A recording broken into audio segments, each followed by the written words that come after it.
오늘 은혜 받으실 말씀은 시편 15편입니다. 시편 15편 1절에서 5절이 되겠습니다.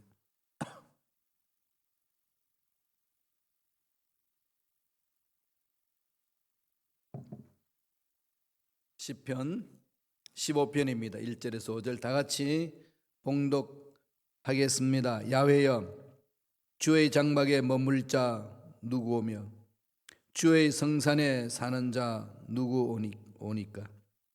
정직하게 행하며 공의를 실천하며 그의 마음에 진실을 말하며 그의 혀로 남을 허물하지 아니하고 그의 이웃에게 악을 행하지 아니하며 그의 이웃을 비방하지 아니하며 그의 눈은 망령된 자를 멸시하며 야훼를 두려워하는 자들을 존대하며 그의 마음에 서운한 것은 해로울지라도 변하지 아니하며 이자를 받으려고 돈을 구워주지 아니하며 뇌물을 받고 무죄한 자를 해하지 아니하는 자이니 이런 일을 행하는 자는 영원히 흔들리지 아니하리이다. 아멘. 이 말씀으로 주의 장막에 거하는 사람이라는 제목으로 은혜 말씀을 나누겠습니다. 시편 15편은 이스라엘 백성들이 이제 성전에 올라갈 때마다 부르는 노래입니다. 그러니까 외웠던 노래예요. 입가에 그냥 맴맴 도는 노래가 아니라 실제 성전 문 앞에서 성전에 들어가기 전에 입장을 하는 그 절차에 있는 통관 의례라고 얘기합니다. 통과할 때에 의례적으로 해나가는 절차라는 거지요. 교리문답 같은 것. 침례 받기 전에 교리문답하고 침례 받잖아요. 하나의 과정 속에 반드시 있어야 된다는 겁니다. 우리 예배 때마다 사도신경으로 신앙 고백하고 예배를 드리잖아요. 그것처럼 이 시편 15편은 성전 들어가기 전에 외웠던 시라고 이야기를 합니다. 물론 다윗의 시예요. 우리가 사도신경을 거부하고 사도신경에 있는 대로 신앙 고백이 일어나지 않으면은 이단이라고 정죄하는 거죠. 물론 예배 드릴 때에 꼭 사도신경을 고백하고 예배 드리지는 않습니다. 그런 교단들도 많이 있어요. 그렇지만 사도신경에 있는 신앙 고백은 하는 거지요.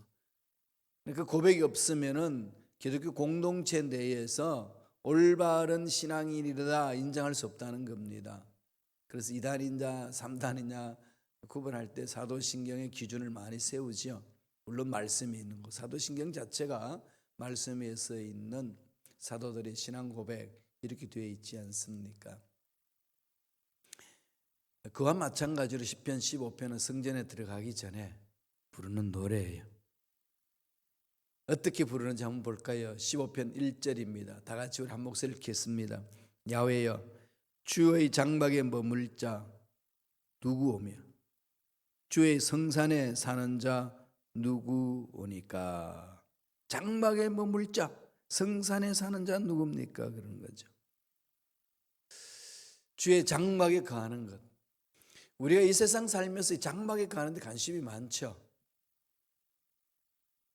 신혼 살림할 때 좋은 집 아니지만 새방살이 시작해서 전세에서 또 집을 늘리고 또 집을 늘리는데 화장실 하나가 부족하니까 화장실 2개로 애들 자녀들이 나오고 이러면은 가정이 이제 비대해지잖아요. 커지고 그러면은 부모님도 모셔야 되고 등등 여러 가지에서 또 집을 넓히죠. 이제 화장실 3개다. 이러면서 막 삶의 보람을 느끼기도 하고 삶의 행복을 가꾸기도 하잖아요. 장막과 관계가 있지요. 늘 어떻게 보면 사람들이 일평생 동안에 장막 마련하다가 끝나는 것 같아요. 화장실 저 멀리 떨어져 있다가 집 안으로 들어온 화장실을 집을 구하고 화장실 하나로 부족하니까 2개를 늘리느라고 십몇 년을 또 투자를 해가지고 모아서 투자를 하고 2개도 모자라니까 이제 3개를 얻어야 되겠다고 해서 그렇게 해서 또 돈 모아서 하고, 그러면 이제 어떻게 되죠? 천국 갈 때가 온 거죠. 그러면 결과론적으로 어떻게 되나요? 화장실 널리다가 천국 가는 거예요. 여러분 어떠신가요? 많은 우리 사람들이 세상에서 장막에 대해서 관심을 갖고 거기에 대해서 마음을 모으고 아이디어를 모으고 해서 펼쳐나는 인생, 그렇게 이야기해도 과언이 아닐 정도로 장막에 관심이 많죠. 편안하게 살고 싶은 마음이 있기 때문에 그런 거잖아요. 오늘 다윗도 장막에 대해서 얘기합니다. 장막에 거할 자 누구냐? 주의 성산에 거할 자 누구냐? 근데 이 장막이 어떤 장막이에요? 천막이잖아요. 천막. 쉽게 말하면 텐트잖아요. 보잘것없죠. 정말 보잘것없어요. 세상의 눈으로 봤을 때는. 그런데 여기에 다윗은 여기에 머물기를 소망하는 거죠. 여기에 머물기를 소원합니다. 그 궁궐에 머무는 것보다도 초라하지만 여기 머문다는 거죠. 이유가 뭐겠어요? 하나님이 계시니까. 우주 만물을 창조하시고 우리의 생사 화복을 주장하시는 하나님의 은혜가 임하는 그곳. 너무 그리운 거죠. 너무 좋은 거죠. 그래서 거기에 머물겠다고 읊조리는 겁니다. 그런데 오늘 어떤 자들이 그 주의 장막에 거할 수 있는 자라고 이야기를 합니까? 어떤 사람이죠? 오늘 다윗은 3가지로 이야기를 해줍니다. 첫째로, 마음에 진실을 말하는 사람이 주의 장막에 거한다. 2절을 읽어보실까요? 15편 2절입니다. 정직하게 행하며 공의를 실천하며 그의 마음에 진실을 말하며, 3단어를 얘기하죠. 정직하게 행하고 공의를 실천하고 진실을 말한다. 정직하게 행하는 것, 하나님의 마음이잖아요. 하나님은 정직하신 분이죠. 그 다음에 정직하는 말을 다른 데에서는 이 깨끗한 삶을 또는 허물 없이 정직하게 사는 사람, 이렇게 번역하기도 합니다. 이거 정직하다는 게 뭐죠? 거짓이 없는 것. 마음에. 이런 마음을 하나님은 기뻐하시는 거죠. 그럼 우리가 그렇게 가려면 어떻게 되나요? 죄를 회개하고 말씀 위에서는 훈련을 하는 거지요. 그 다음에 이제 공의를 행하며, 이 공의를 행하는 것은 하나님의 의를 드러내는 거죠. 하나님의 말씀의 기준에서 드러나는 것. 공의가 임하는 공동체는 아름답습니다. 질서정연하게 이루어지는 거죠. 힘 있는 사람이 힘 없는 사람 짓누르고, 강한 사람이 약한 사람은 짓누르고, 이런 공동체가 아닙니다. 교회도 그렇고 가정도 그렇고 사회도 그런 거예요. 하나님의 공의는 하나님으로부터 받은 각자의 달란트를 자유롭게 마음껏 개발할 수 있고 활용할 수 있고 그렇게 자기 존재를 드러내면서 살 수 있는 공동체입니다. 공평한 하나님의 의로움이죠. 이게 어떤 한쪽으로 치우치고 그러지 않습니다. 그런 마음을 가지라는 거죠. 그래서 좌로나 우로나 치우치지 말라, 이 말은 네 마음대로 가지 말고 하나님 마음대로 가라 이거예요. 하나님 마음대로 가라. 늘 거기에 집중하셔야 됩니다. 그럼 또 하나는 뭘까? 진실하다. 마음에 진실해지는 것. 이게 이제 마음의 진실을 따라 행동하는 것, 양심이 살아있는 걸 말하죠. 하나님이 우리 마음속에 율법을 심어 놓으셨잖아요. 그게 양심이에요, 양심. 그런데 양심에 하인이 맞았다는 말은 하나님이 심어 놓은 것을 허물어 버리는 거죠. 내가 주인이에요. 내가 주인, 내 마음대로 안 돼. 내 것 가지고 왜 그러냐? 내 시간 가지고 네가 왜 그러냐? 어? 이러는 겁니다. 하나님 하늘에 계시옵소서. 이건 내 거잖아요. 이거 주장하는 것이 바로 양심에 화인 맞은 자들이에요. 하나님을 거부하는 거죠. 저와 여러분들은 이 마음의 진실함을 따라서 행동하는 이 양심이 살아나야 돼요. 에메트 빌바오 그러거든요. 에메트는 아멘이라는 뜻이에요. 진실되게 그대로 될 줄로 믿습니다. 그러니까 하나님이 만드신 장막, 하나님의 장막에 거할 자는 누구라는 겁니까? 정직하게 행하고 공의를 실천하며 그 마음에 진실을 말한다. 이런 자들이 주의 장막에 거할 수 있다. 그리고 성산에 오를 수 있다. 이렇게 얘기하는 거죠. 그러니까 결국은 그 마음이 하나님이 기뻐하시는 마음이라는 거잖아요. 하나님이 기뻐하시는 마음이 있으면 입에서 나오는 말은 어떨까요? 당연히 그건 속에 있는 것이 바깥으로 나오는 거지요. 사람의 신앙생활이 올바로 하고 있느냐, 하고 있지 않느냐, 성령 충만하냐, 성령 충만하지 않느냐 하는 것은요, 그 사람이 말하는 것을 들어보면 압니다. 부정적인 말을 달고 다니는 사람이 있고, 남을 험담하는 말을 달고 다니는 사람이 있고, 남을 정죄하는 말을 담고 다니는 사람이 있습니다. 신앙생활 잘하고 있는 사람일까요? 아닙니다. 어느 습관 한번 돌아봅시다. 저와 여러분. 저도 그것을 많이 고치려고 그래요. 어느 습관을 많이 고치려고 그러는데 참 그러려면 먼저 마음을 고쳐야 되는 거죠. 예. 마음이 고쳐져야 돼요. 그래야 말이 바뀌어집니다. 또 말을 바꾸다 보면 또 마음도 또 바뀌어지기도 해요. 이게 서로 상호 보완적인 거죠. 그러나 근본적인 것은 마음이 있는 것이 바깥으로 나오는 거예요. 하나님 마음을 닮은 자, 하나님이 기뻐하시는 마음을 소유한 자, 진실되고 공의롭게 진실을 말하는 자, 정직하게 행하고 공의롭게 진실을 말하는 자의 마음, 하나님 기뻐하시는 마음이에요. 그 사람이 그런 사람의 하는 말은 어떤 말일까요? 3절에 있습니다. 다 같이 읽겠습니다. 그의 혀로 남을 허물하지 아니하고 그의 이웃에게 악을 행하지 아니하며 그의 이웃을 비방하지 아니하면, 남을 허물하지 않고 이웃에게 악을 행하지 않고 그의 이웃을 비방하지 아니하는 것. 사람은 모여서 이야기하다 보면 남의 이야기하는 게 재미있어요. 재미없으면 뭐 남 이야기 하겠어요. 남의 이야기, 남을 대해서 이야기할 때 되게 재미있어 하지 않나요? 친정 시집간 사람이 친정에 가게 되면 주로 무슨 대화를 나누죠? 시집에 대한 얘기. 그 이야기를 하면서 어떻게 합니까? 속상했던 걸 다 털어놓잖아요. 이게 재미있어요. 들어보면은.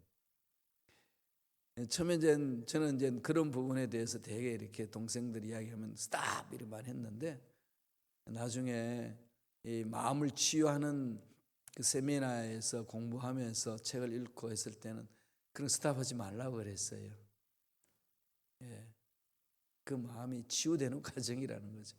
엄마, 아빠한테 나와서 속에 있는 걸 다 털어놓고 또 그리고 또 집을 친정을 떠나서 시대로 돌아갈 때 하는 소리 있잖아요. 마음 시원하다. 해준 거 없는데 들어주기만 해도 그런 거죠. 이런 관계가 맺어지는 가정 공동체죠. 교회 공동체 내에서도 이렇게 마음을 치유하기 위해서 서로 이야기를 나눠야 되지, 그냥 정죄하기 위해서 그렇게 험담하고 해서는 안 된다는 거죠. 목적은 어디 있다고요? 치유. 속에 있는 것을 털어내는 것은 치유예요. 그래서 마음을 정결케 하는 거예요. 성산에 거할 자, 그런 사람이라고 오늘 시편에서 강조합니다. 두 번째, 어떤 사람이 주의 장막에 거할 수 있는 사람이라고 이야기하나요?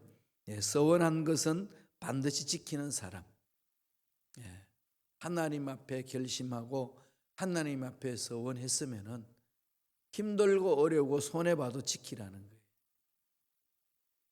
자꾸 환경 보지 말고 그러면은 자꾸 타협이 되고 하나님 주신 은혜를 다 받지를 못할 경우가 많습니다. 그럼 끊임없이 가셔야 돼요. 그렇게 서운한 것을 실천할 수 있도록 하나님 그런 은혜를 달라고 기도해야 됩니다. 하나님 앞에 한 말 다 들으시잖아요. 하나님이. 그리고 한 말을 어떻게 실천하시는지도 보고 계시잖아요. 그게 하나님의 볼보로 서는 삶의 모습이잖아요. 성산에 가는 자들이 그런 자라는 거지요. 보실까요? 4절입니다. 한 번 더 읽겠습니다. 그의 눈은 망령된 자를 멸시하며 야훼를 두려워하는 자들을 존대하며 그의 마음에 서운한 것은 해로울지라도 변하지 아니하며. 망령된 자 멸시한다는 거죠. 망령된 자가 누굽니까? 말씀을 떠나서 지 마음대로 생각하고 말하는 사람. 그 사람과 동무로 같이 안 합니다. 짝을 안 하는 거지요. 오히려 그 사람을 이렇게 분리시킵니다. 어떤 사람을 존귀하게 여기나요? 야훼를 두려워하는 자들. 야훼를 두려워한다는 것은 죄악을 미워하는 걸 말하는 거죠. 죄악을 미워하는 자를 존대하게 여기는 것. 그리고 본인 스스로는 마음에 서운한 것은 해로울지라도 변하지 아니하며. 우리가 이 일을 하면 좋겠습니다. 저를 하면 좋겠습니다. 하나님 이루어 주시면 제가 이렇게 서운합니다. 결심한 거 있잖아요.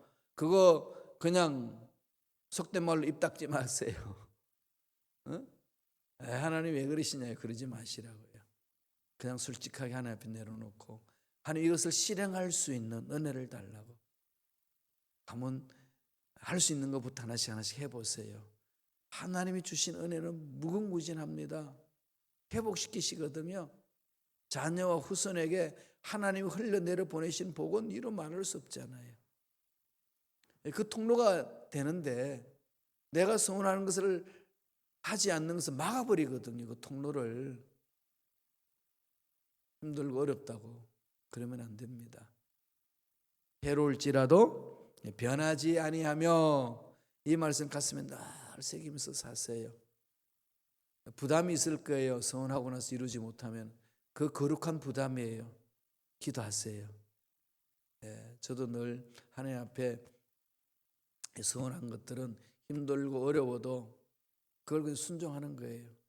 지키고 몸부림치는 거지요. 그러면은 자연히 우리의 마음이 하나님이 거할 수 있는 장막에 마음을 빚어갈 수 있거든요. 악을 미워하게 되고 죄를 따르지 아니하게 되고 악인이 가는 길에 같이 동무로 따라가지 아니하고 늘 말씀에 서려고 몸부림치는 그 삶의 자세가 주어집니다. 우리 시편 1편에서 한번 봤죠. 1편 1절 한번 볼까요? 다 같이 읽겠습니다. 복 있는 사람은 악인들의 꾀를 따르지 아니하며 죄인들의 길에 서지 아니하며 오만한 자들의 자리에 앉지 아니하며. 누가? 복 있는 사람. 주의 장막에 거하는 자들은 악인들의 꾀를 따르지 아니하며. 그럼 따르지 않으려면 악인의 꾀인지 아닌지 분별해야죠. 분별하세요. 신문을 보고 TV를 보고 유튜브를 보실 때에 분별할 수 있는 영을 달라고 기도하세요. 그냥 이렇게 들려오는 사람들의 이야기로 결정하지 마시고요. 하나님 말씀을 붙들고 분별할 수 있도록 하세요. 하나님 그런 은혜를 주세요. 악인들의 꾀를 따르지 아니하고 또 어떻게 하죠? 죄인들의 길에 서지 아니하며 오만한 자들의 자리에 앉지 않는 것. 따르고 쓰고 앉는 것. 점차적으로 죄악이 깊어지는 걸 말하죠. 따르다가 함께 서 있고 함께 서 있다가 그 자리에 같이 앉아서 움직이는 거죠. 이런 일을 하지 않는 자가 복 있는 사람이다. 그렇게 말하고 바로 오늘 시편 15편에는 하나님의 장막에 가는 자다 이 얘기입니다. 다윗은 그러한 삶을 살려고 몸부림을 쳤습니다. 그 약속의 말씀을 붙들고 달려간 거죠. 그래서 하나님이 그 다윗의 족보를 통해서 메시아를 보내주시고 온 인류를 구원할 수 있는 그 놀란 역사를 이루는 메시아의 족보 속에 큰 자리를 잡았잖아요. 하나님이 세우신 일. 저와 여러분들이 가정이 그런 믿음의 가문 되기를 바랍니다. 그러려면 우리부터 그런 축복의 통로가 되도록 하나님 앞에 몸부림을 쳐야 돼요. 하나님 앞에 약속하신 것은 반드시 지켜내는 그 훈련을 자꾸 해야 됩니다. 그 말씀을 마음판에 자꾸 새기세요. 하나님과 나와의 관계예요. 그죠? 하나님과 나와의 관계입니다. 그게 진정한 하나님을 기쁘시게 하는 삶이 된다는 거죠. 하나님과 약속했던 것을 지켜내는 것. 하나님을 기쁘시게 하는 삶이잖아요. 새벽 예배 드리는 것, 큐티하는 것, 말씀 읽는 것, 암송하는 것, 성경을 써보는 것, 결심한 것을 지켜낼 수 있도록 은혜를 달라고. 하나님 앞에 이렇게 헌금을 하겠습니다. 저렇게 섬기겠습니다. 약속했던 것들을 힘들다고 그냥 멈추지 말라는 거예요. 물론 함부로 말해서 안 되는 거지만은 말한 것은 지켜내려고 몸부림쳐야 된다는 겁니다. 이게 하나님의 올바로 서는 자세예요. 근데 하나님이 힘 주세요. 능력 주십니다. 하나님이 할 수 있도록 복에 복을 부어 주시거든요. 그것을 체험하는 게 저와 여러분이 신앙생활을 하는 거 아니겠습니까? 은혜지요. 마지막 세 번째로 어떤 사람이라고 얘기하나요? 탐욕을 버리는 사람이다. 이 탐욕 때문에 망하는 거죠. 보암직도 하고 먹음직도 하니까 하나님이 하지 말라고 한 것 딱 손을 대잖아요. 하나님의 절대 주권을 건드리지 마라. 그러면 꼭 인간들은 건드리고 싶은 거죠. 오늘날 현대 과학 문명이 하나님의 절대 주권을 자꾸 침해해서 들어오는 겁니다. 결과는 뭘까요? 망하는 길이에요. 과학 문명 발달하고 이 자연을 잘 개발해서 행복한 가정, 행복한 공동체, 행복한 국가를 만들자. 지구촌의 행복을 위하여 그렇게 과학 문명 발전을 시키면서 이게 생태계를 개발한답시고 마구마구 짓밟다가 전 지구촌이 꼼짝달싹할 수 없는 코로나19 바이러스에 감염당하는 그런 놀란 사건이 일어난 거죠. 한 번도 경험하지 못한 사건, 충격을 먹는 사건. 결과는 어디서 온 거죠? 원인이 있는 거죠. 인간들이 잘 살아보세요 하고 외쳤던 결과로 주어진 거예요. 그러면 잘 살아보세요 하고 그렇게 몸부림쳤던 것이 무엇을 위해서 그랬느냐? 지금 물어야 되는 거지요. 돌아봐야 된다. 이렇게 생각하는 거 아니겠어요? 가치관을 바꿔야 됩니다. 뭘 바꿔야 되죠? 탐욕을 버려야 돼요. 인간의 탐욕 때문에 망하는 겁니다. 혼자서 있을 때는 그렇게 마음 상하지 않지요. 언제 마음이 상하죠? 내가 하나를 가졌는데 옆에 있는 사람이 두 개를 가졌을 때 그 비교하면서 상해지잖아요. 그런 어려움이 있거든요. 아파트 당첨이 돼가지고 정기 적금을 부어서 32평 아파트를 탁 마련했어요. 얼마나 행복하겠어요. 너무 좋은 거죠. 그러니까 동창들한테 전화 돌려가지고 탁 이렇게 막 이 기쁨을 전합니다. 하루 종일 기뻤어요. 그리고 밤 저녁 먹고 가만히 생각해 보니까 한 친구에게 전화를 안 했습니다. 그 친구에게 전화를 합니다. 아줌마가 신이 나서 막 30평 됐다 기뻐서 막 이야기하니까 돌아오는 대답이 있습니다. 야, 이제 겨우 32평이냐? 그 나이에 적어도 45평은 살아야 되지 않냐? 이 한마디에 그렇게 하루 종일 기분 좋았던 것이 완전히 깡그리 다 없어지는 거지요. 무엇 때문에? 32평에 만족했던 그 마음에 45평은 살아야지 이 한마디에 다 무너지는 거죠. 화살이 어디로 가죠? 남편한테 갑니다. 이 화상은 뭐에다가 이제 겨우 32평이냐? 저 인간은 45평을 가지고 이야기를 하는데 이 비교하다 보니까요 마음이 상한 거예요. 아픈 거죠. 탐욕은 내 삶에 있어서 남에 대한 것들에 비교해서 오는 거잖아요. 더 가지고 싶고 더 탈취하고 싶고. 그런데 이거 하나님 원치 않는다는 거죠. 하나님의 성산에 거할 자, 하나님 장막에 거할 자, 탐욕을 버리는 자다 말씀합니다. 5절에 있습니다. 시편 15편 5절 다 같이 읽겠습니다. 이자를 받으려고 돈을 구워주지 아니하며 뇌물을 받고 무죄한 자를 해하지 아니한 자이니 이런 일을 행하는 자는 영원히 흔들리지 아니하리다. 예, 이자를 받으려고 구워주지 않고 그냥 주는 거죠. 빌려주되. 예, 뇌물을 받지 않는 사람, 예, 불법을 행하지 않는 사람, 이거지 않나요? 가난한 자들과 더불어 살 줄 아는 사람. 예, 돈 문제거든요. 지금은 이 돈 문제 너무 중요하다는 걸 하나님 알고 계시기 때문에 늘 성경에는 이것을 강조합니다. 돈을 잘 다스려라. 돈을 다스려야 돼요. 돈의 다스림을 받아서는 안 됩니다. 돈을 다스려야 돼요. 그럼 돈을 다스리지 못하면요 부패하는 거거든요. 미가 선지자가 선포할 때 그 당시 사회가 그랬습니다. 미가 3장 11절 다 같이 한번 읽어볼까요?